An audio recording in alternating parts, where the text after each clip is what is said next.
as Deanne Abel, the daughter of Dan and Denise Abel. Growing up and very close to Granby School, correct, Dee?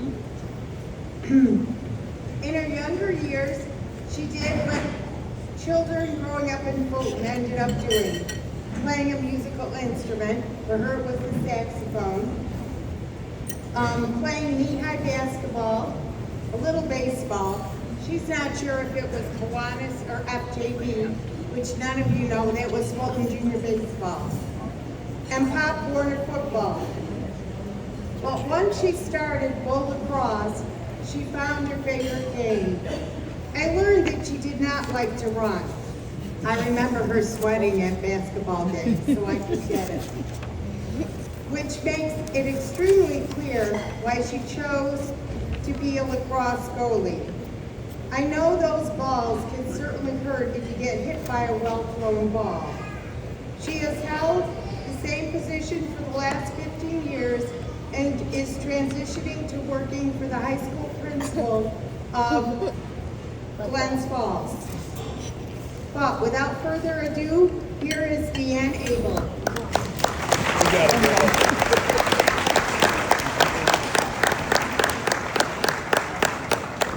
What is a trip and fall then on the face?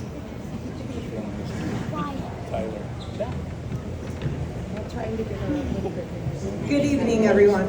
First, I want to thank the coaches, staff, Booster Club members, and everyone who helped organize tonight's banquet. Banquets like these don't happen without a lot of work behind the scenes, and it's important to recognize them. Tonight is more than just an awards banquet. It's a celebration of all of you, the senior class of 2026. It's a celebration of a lifetime of hard work, commitment, growth, and memories. Some of you may go to play in college, and some of you have taken your jersey for the last time. Whether your future is after graduation, know that your identity is more than your sport, and that you are more prepared for the real world than you think. Some of you may have never heard of me, and the rest of you some of you may have heard of me, and the rest of you are thinking, who's this lady? Well, let me introduce myself. My name's Deanne Romeo, class of 2006. I was the lone goalie on the very first girls varsity lacrosse team in Fulton history. Through my 4 years of varsity lacrosse, I made over 1,000 saves, played every minute of every game, and spent way too much time getting ice bags from our trainer, Val Ciotti. Lacrosse wasn't the only sport that I played. I was also on the varsity basketball team my junior and senior years. If you would have asked me my senior year what my biggest accomplishments were, I would have said signing to play at Syracuse University and becoming the first All-American girls lacrosse player in Fulton's history. If you ask me now, I'm still incredibly proud of those accomplishments, but they're just small details of what my life has been thus far. My journey after high school wasn't one for the record books, and certainly not what I dreamt for myself. I was recruited in high school by the biggest names in women's lacrosse in the country, including Northwestern, UNC, Ohio State, and many others. However, I could not pass up the opportunity of a scholarship to play at SU, where some of the game's greats have played. While I chose to stay close to home and what was most familiar, I did not see that my dreams were about to be shattered during the first semester of college. No amount of dedication and training prepared me for a serious back injury that occurred a month and a half into my collegiate career. While lifting weights at an early morning training, I tore one disc and bulged another, which sent me straight to the team doctor and then many specialists. This instantly sidelined me from practices, ball, and made it difficult for me to even walk to classes. My dreams of playing in the Dome crumbled right before my eyes. I tried to push through the pain and rehab it the best I could, but too much had already slipped away. At one time or another, as an athlete, you've been there, where you want something so badly that you just keep pushing. You wait for things to fall into place, but sometimes they don't work out the way you hope. Sure, you guys see the wins, the losses, the records, and the awards, but you don't always see the other side. This side is the one where when the locker room door closes behind you, you feel completely lost. You You've let down your teammates, your family, your community, and yourself, so you think. But it may be the last day you ever go on the field or the court, but there is more to life after the last time you take off that jersey. Some of the best lessons I've learned are from the very coaches that may be here tonight. The one that sticks into my head, even to this day, is Coach Beckwith, always saying, "Let's go, Alice." I have no idea who Alice is. Don't know what she did. Still don't to this day. But for some reason, it resonated with me to get me more involved, motivated, and or just to make me laugh when I wanted to cry. This wasn't just on the field either, but also in the halls as I was running late to class again. He was a motivator as well as one of the most authentic coaches I've ever had. If I wasn't playing to my potential, he'd not allow excuses, but instead would push me further and harder than anyone else. I learned many lessons on the lacrosse field because of him. I learned that failure is part of the process, that setbacks happen, staying down is not an option, and growth comes through adversity. The truth is, sports give us something incredibly valuable that many people never get to experience the same way. They teach us how to fail. Not fail once, but over and over again. You lose games, you make mistakes, you get benched, you miss shots, you strike out, you let goals in, you make the wrong play, and then somehow you come back the next day and do it over and over again.